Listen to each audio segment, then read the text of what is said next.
Hey everyone, today I want to show you a massive declutter of my closet. I'm really excited to share this with you because I'm in the process of moving toward minimalism. I'm really trying to live more intentionally, to focus my energy on my values and what I care about in my life, and a little bit less on my belongings. But in the process, I need to get rid of a lot of stuff, and I thought I would document it along the way. Now, I did make a video about this about a month ago, so I can also share that here. But what I want to do here is follow up, because what I realized is I didn't do you guys justice. I didn't show you the full process. And so I'm going to do that for you today. From beginning to end, what did that declutter look like?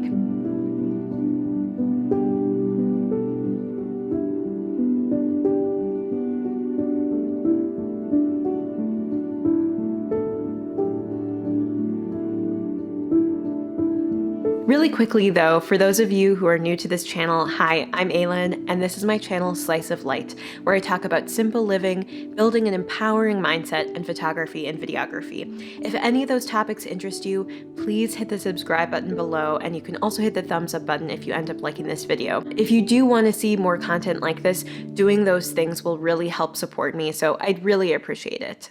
So first, I'm going to show you guys what the initial declutter looked like. And let me explain my approach really quickly. Instead of focusing on what I wanted to get rid of, I wanted to focus on the items that I love and what I wanted to keep. So rather than sifting through every item one by one, I instead made a list of all my favorite items in my wardrobe. I did a lot of thinking about what I might need, and then I went to my closet and I pulled out just my top items and built my wardrobe. I took all the items that I love and put them on my bed and built what would be my wardrobe from here on out. Everything else I took and I just very quickly pulled out a few items that I knew were in horrible condition and needed to be either recycled or gotten rid of in some way. I also pulled out a number of items that I knew right away I wanted to donate.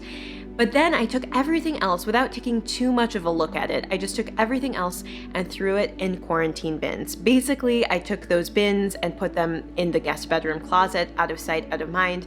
And I decided to leave them there for about a month or maybe a little bit longer to see if I wanted them or reached for them or missed them in this period of time. I thought that that would help me as an exercise get rid of those items when normally they'd be in that maybe pile, those items that I find some reason to keep even though I know I really shouldn't. And I think that sort of maybe pile concept, those quarantine bins, are a really tough area for a lot of us. They definitely are for me. And so I'm going to be focusing a little bit more of this video on that and really following up with getting rid of those quarantine bins. But first, I want to rewind, and even though I already technically have a video on it, I want to show you very quickly the before and after of that initial declutter, just to show you how this new approach actually did work for me. I do want to encourage you to stick around even after I show that initial declutter, because I think the follow-up and getting rid of the quarantine bins is actually really interesting and provides a lot of insight about approaching decluttering in general. But first, I'll show you the initial declutter because I think that's kind of fun to see.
Okay, everybody, here is my final wardrobe. This is absolutely everything that I'm going to keep in my go-to wardrobe. And even though this is far more, I would imagine, than most people who do declutters and are moving towards minimalism, for me, this is a really big deal. I honestly think I got rid of about 70% of items, putting them either in a quarantine bin, planning to donate them, or planning to sell them. So that was the initial declutter, and I have to say, following up on it, I loved that experience. I found that approach to decluttering way more doable for me. I've definitely found some pros and cons of any type of declutter, and certainly there are cons. This might not work for everybody, but it definitely allowed me to whittle down my wardrobe far more. And what I found was it just felt good because there was more space in my closet. I also got the tip from a comment to kind of spread out my clothing in the closet. So I've done that a little bit more since then to give just the clothing more air. But overall, I have to say this approach to decluttering just worked way better for me. It was just easier to let things go into quarantine bins than to let them go in some other way. Knowing that if I really missed them, I could go get them was kind of a comfort and made it easier to whittle down my actual wardrobe to a far smaller number than I've ever been able to do before. So I do feel really good about that process. I highly recommend it. But I will say that there is follow-up that needs to be done. And I have to say, actually, going through the quarantine bin is probably going to be some of the hardest work I'll have to do, because even though at this point it's been quarantined for a little bit over a month, I also know that it's going to be hard to go through and that I will have to go through things one by one, because I'll have to make sure that they're folded well for donations or for selling or for giving away. And I want to make sure that I'm discarding of things appropriately. I don't want to create a bunch of extra trash if I can avoid it. I want to recycle things that I can. I want to give things away that I can and sell things that I can, because I also think selling is a really great extra way of making a little cash, as well as giving those items a whole new life. I actually have a video on that. I'll put that here somewhere. But I do think that selling is a great way. So I realized I actually still need to go through these quarantine bins. I can't just pretend I'm done with the declutter. And so I'm really following up with you guys and talking about going through that maybe pile, that tough pile that includes those things that you kind of want to keep. Part of you is telling yourself, oh, you could still get good use out of these things. Or, oh, I have so many memories in that item. It's hard to let it go. Whatever it is, I think those maybe items can be extra challenging and can bring up even more emotions than some of the wonderful items that you love. And so I want to talk through that process now. So those are my quarantine bins. These 3 bins were the items that I put away to see if I would want them later. And these are additional items on top of those bins. Almost all of these were in quarantine for a little over a month.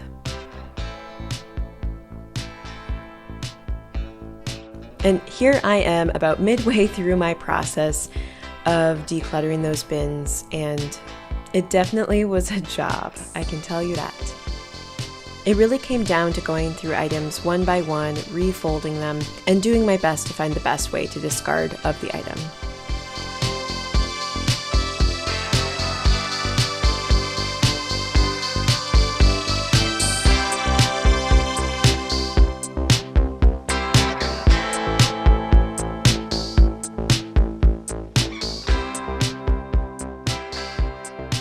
So I think the first step for getting rid of quarantine bins is actually thinking about how you're going to approach it in a very intentional way.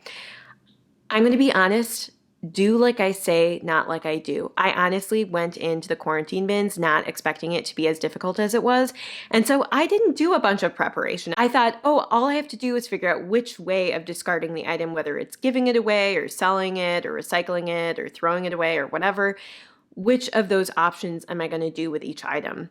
But what I didn't realize is that all these thoughts about why maybe I should keep this item after all started flooding through my head, and I started feeling guilty for getting rid of these items or for just discarding them. Often some of the items were wrapped up in memories or had some kind of significance or meaning to me. Some of them were perfectly good items that maybe I could genuinely use and would use if I kept them. But the reason I was getting rid of them was that I had more than I needed. I knew that. And so just because I might wear a sweater one more time in its life, is it worth the real estate in my closet? Because real estate and storage actually is money. Like if you store more stuff in your closet, that's taking up space, and real estate is money. And so I realized I don't want to just keep sweaters because I might wear them one more time, maybe. But at the same time, when I'm confronted with the items in front of me, I suddenly feel all these emotions, and I honestly didn't expect that. So that's why I say, do like I say, not like I do. I actually think going into your quarantine bins with a specific plan and with an approach is important. What I would recommend, if I were to do this all over again, would be to have a very strategic plan. I think I would pick a specific number of items that I will limit myself to. If I come across certain items that I realize, oh, I do want to keep that. It's just been out of season, so I haven't thought of wearing it, but I really think I might actually use it, or I regret getting rid of it in some way. I think then I would pick a specific number, say like 3 or 5 items or something, as a maximum of number of items that I can keep from the quarantine bin if I end up finding any that I want to keep. And by having a set number of items, that might limit kind of like how many you're tempted to bring back in. I really think going in with an intentional plan of how you're going to handle it, if you come across items that you think later, I got rid of this, but maybe I actually might want this. I think having that kind of plan can really increase the likelihood that the whole process is less stressful and you don't end up going overboard and keeping more than what you really need. I also wish that before I went into it, I took some time to perhaps meditate, like take a moment of silence, just relax, be in like a good mental space going into it, because going through quarantine bins was actually quite emotional. And I think starting out with sort of a blank slate with a mind full of preparedness would have been better. I also think it would have been a good exercise to just spend like 3 minutes visualizing what my life could look like if I do really achieve minimalism, and how that will feel, how that will affect my life in real ways, remembering kind of the why of why I'm doing this and really attaching on to an image of it in my head. I think if I had done that, I would have had a little bit more clarity again as I went through the quarantine bins. One other strategy is perhaps waiting a little bit longer to go back through the quarantine bins. Maybe just a little over a month wasn't enough time for me to fully realize, wow, I really didn't reach for anything in that quarantine bin. I really don't need these items. Perhaps if I had waited longer, it would be easier. But I will say that I think you should have a set timeline for when you're going to go through your maybe pile, because otherwise it may just stay in storage forever. So definitely be intentional about your plan and set a timeline. Put it even in your calendar, or set a timer on your phone to go off on a specific date to remind you, I need to come back and go through my quarantine bins. So those are things that maybe are kind of under the category of do as I say, not as I do, because I didn't do a lot of that prep work and I kind of regret it now, but at least I'm being honest about it. But I think doing this made me realize I needed to do that. But one thing that I did do, so in this case, it's do as I do. As someone who has a background in psychology, paying attention to what you're feeling while you're feeling it is one of the most powerful ways of reducing the intensity of any kind of negative emotion. So basically what I did while I was decluttering is I actually thought about, what am I feeling right now? What are some permission-giving thoughts that are going through my head? What emotions am I actually experiencing? And I actually gave them a name. You know, I'd say, oh my gosh, I'm feeling guilty right now. I'm feeling anxious right now. Maybe it's guilt that I am getting rid of something that I really didn't use much. Maybe it's anxiety. What if I get rid of this and I regret it? That fear of the unknown. I really tried to pay attention and label the emotions that I was feeling as I was doing it. And that way, I was able to take a step back from the emotions. By naming them and being aware that that was happening for me, I was able to create more space between the real inner me, the intentional me, and the emotions. And I know maybe that's kind of hard to follow, but I think sometimes when we experience emotions, we get so swept up in them that we just like act on them rather than realizing that emotions are states, like a state of the self. It isn't us, it isn't ourselves. And I don't want to act based on a momentary passing emotion. I want to act based on my values and what my goals are and what I'm moving towards, not just based on what I feel in that moment. So stepping back, identifying what I was feeling in the moment, perhaps identifying some of those permission-giving thoughts of, oh, well, if you keep it, you can always get rid of it later, or finding excuses as to why I should keep it. Being aware of all those processes happening for me actually helped me let go of them a little bit more and get rid of more of the stuff. So I do want to share, as I went through my quarantine bins, I did end up keeping a few extra items.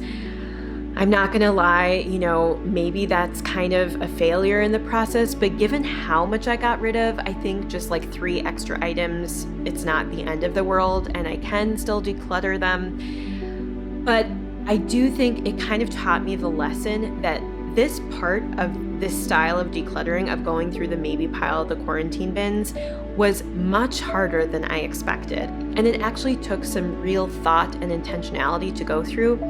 And I really did experience a number of emotions going through those items. I will say though, after I got rid of those quarantine bins, I feel so much better. And that's the thing to also remember when you're in the process, you're in the thick of it and you're feeling overwhelmed and feeling all these different emotions coming at you. I think it's important to recognize that there is a payoff in the long run. And that is moving towards minimalism, moving towards having space in your home that doesn't feel overwhelming. Moving towards spending more time doing things that you enjoy, that you care about, spending time with people that you care about, rather than spending all your time cleaning up, tidying up after your huge mess that's caused by all this excess of stuff. Overall, I just want to kind of reiterate, decluttering is hard.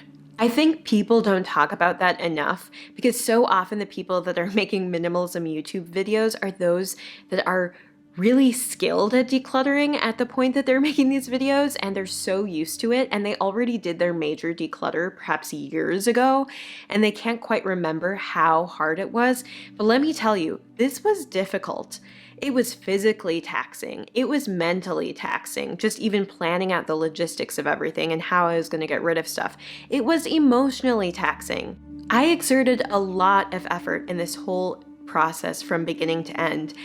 And I really think that it's important to acknowledge that, and that, maybe I didn't do it perfectly. I think I still probably have a little bit too much, but I do think I'm in a place where I'm starting to see the light at the end of the tunnel, and that I have already seen a lot of positive effects of minimalism on my life, or at least moving toward minimalism, as I'm not totally there yet. As I do these challenging declutters, I'm seeing a payoff and it's feeling good. And I want to reassure you, if you're somebody that's just starting out, that you're going to see those payoffs pretty quickly if you're actually doing decluttering that's, greatly reducing the number of belongings you have. It does feel good and it is possible. I am not someone that naturally takes to decluttering. I tend to like to collect. That's just who I am. I don't know why. I don't know exactly where I developed this, but I like to collect things. Decluttering is hard, but it's doable and it's worth it. And you don't even have to use my strategy or my advice, but just bear in mind that you're not alone, and that if you're able to actually go there to take the risk of getting rid of the stuff, of saying, I've decided if I feel guilt, I don't have to listen to that guilt. I'm just going to declutter and just accept that you are moving towards a broader goal. I think you're going to be happy you did. Again, I do think my closet is a lot more free and open. I'm really glad I did this extreme declutter. Like, this was extreme for me. So I'm very happy about it. I also think an important part of decluttering is sort of patting yourself on the back, feeling good about the progress you do make, even if it's just incremental change, and remembering that you're not alone in this process. So thank you so much for watching. I really appreciate it. Don't hesitate to comment below on some strategies that you've used that have helped with the maybe pile or the quarantine bin. I really could use any tip you can give me. And if you ended up liking this video, Please hit the thumbs up button. You can subscribe below. Again, that really supports me, so if you're willing to do that, I'd appreciate it. And I hope you have a wonderful rest of your day. Bye. But at the same time, when I'm confronted, if I were to do things differently, I would pick. I think it's important. Oh, I bumped the plant.